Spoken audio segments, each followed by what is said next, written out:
नमस्कार, मैं एल के गौतम एडवोकेट।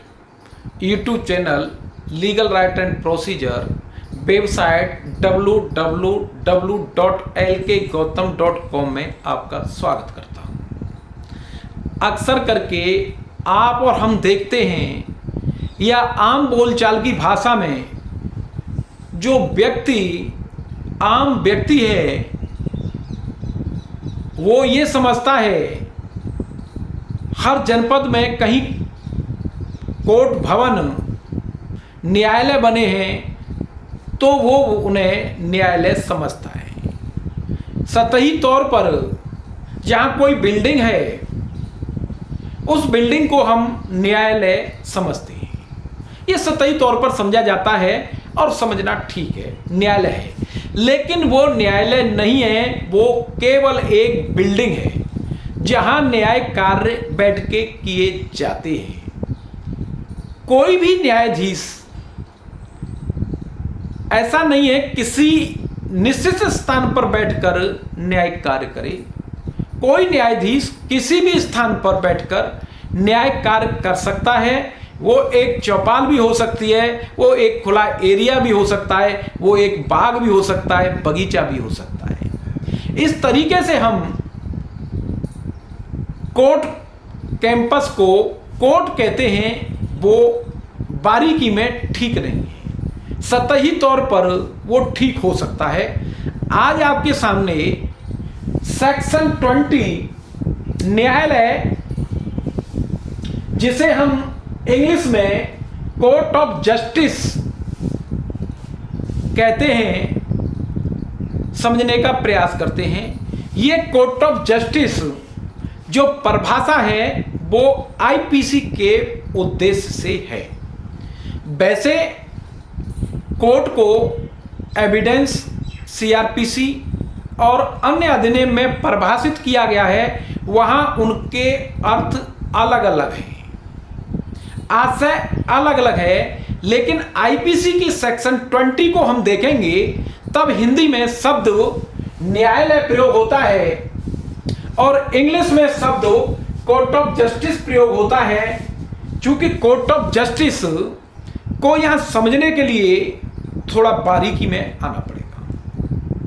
कोर्ट का हिंदी अर्थ समझेंगे तो कोई सभा या राज दरबार, और कोर्ट कहीं लगती है तो बहुत सारे लोग, बहुत सारी कार्रवाइयां, फंक्शंस होते हैं, बहुत सारे कार्य जो होते हैं वो सभी कार्य न्यायिक नहीं होते हैं। जो कार्य न्यायिक होते हैं उन कार्यों को कोर्ट करती है, तब वो कोर्ट ऑफ जस्टिस होती है। और कोई कार्य प्रशासनिक कार्य कर रही है तब वो केवल कोर्ट है। हम इसको इस तरीके से भी समझ सकते हैं कि कोई न्यायिक कार्य किया जा रहा है तब कोई कोर्ट है, और कोई प्रशासनिक कार्य कर रही है तब वो कोर्ट नहीं है। बहुत सारे फंक्शन होते हैं। इस तरीके से हम कोर्ट और कोर्ट ऑफ जस्टिस दोनों में अंतर करेंगे तो दोनों को बारीकी से देखेंगे। जिस तरीके से कोर्ट कार्य करती है, यानी पार्लियामेंट भी एक कोर्ट है, उसके बहुत सारे कार्य, उनके द्वारा कार्यों का संपादन किया जाता है, वो हमेशा कोर्ट ऑफ जस्टिस नहीं होते, वो केवल कोर्ट होते हैं। और जब कोई कार्य, कोई न्यायालय प्रशासनिक कार्य कर रहा है तब वो कोर्ट है। लेकिन कोई न्यायालय न्यायिक प्रक्रियाओं का संपादन कर रहा है, टू एक्ट जुडिशियली, किसी मामले को सुन रहा है और सुन करके उन पक्षकारों के बीच उस विवाद का हल निकाल रहा है, तब वो कोर्ट ऑफ जस्टिस है। और अगर पक्षकारों के विवादों को नहीं सुन रहा है, मामले को निर्णीत नहीं कर रहा है, तब वो कोर्ट ऑफ जस्टिस नहीं हो सकता।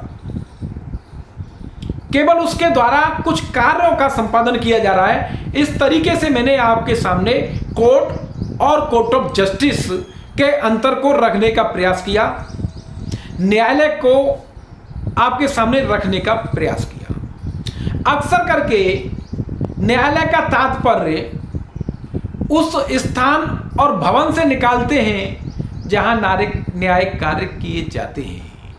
ऐसा नहीं है, इस तरीके से समझना गलत हो जाता है। हम कोर्ट रूम और कोर्ट हाउस दोनों को अलग से समझने का प्रयास करते हैं। जिस स्थान पर अदालती कार्रवाई हो रही है और किसी कक्ष में हो रही है, एक जज बैठा है, किसी अदालत का प्रिसाइडिंग ऑफिसर बैठा है, उसको हम कोर्ट रूम कहेंगे। वो कोर्ट रूम है। सभी कोर्ट रूम को नहीं कह सकते कि कोर्ट है। जिस कक्ष में न्यायिक कार्रवाई का संपादन किया जा रहा है वह कोर्ट रूम है, और वहां भवन बना है, बिल्डिंग बनी है जहां न्यायिक कार्यों का संपादन होता है, उसको हम कोर्ट हाउस कहेंगे। इस तरीके से मैंने आपके सामने न्यायालय को रखने का प्रयास किया है, और वो आईपीसी के पर्पस से सेक्शन 20। न्यायालय के अंतर्गत बहुत सारे व्यक्ति होते हैं। प्रिसाइडिंग ऑफिसर होता है, अधिवक्ता होते हैं, उनके रीडर होते हैं, और वो पक्षकार होते हैं जिनके पक्ष को सुना और निर्णित किया जा रहा है। आपके सामने उस कोर्ट रूम और कोर्ट की उस बिल्डिंग को कोर्ट हाउस के रूप में भी बताने का मैंने प्रयास किया है। यहाँ इन शब्दों को एक्सप्लेन करने का प्रयास किया है। हमने इस तरीके से कोर्ट और कोर्ट हाउस और कोर्ट ऑफ जस्टिस को समझने का प्रयास किया। प्लीज कमेंट बॉक्स में आप अपनी राय अवश्य रखें, और मुझे आप बताइए कि किन बातों का सुधार करना है। मैं उसे सुधारने का प्रयास करूंगा। इसी तरह आपके सामने आईपीसी की धाराओं को लगातार मैं रख रहा हूं। यदि मेरा आपने अभी तक YouTube चैनल सब्सक्राइब नहीं किया है तो प्लीज़ सब्सक्राइब कर दीजिए और लाइक शेयर अवश्य करें। बहुत बहुत धन्यवाद।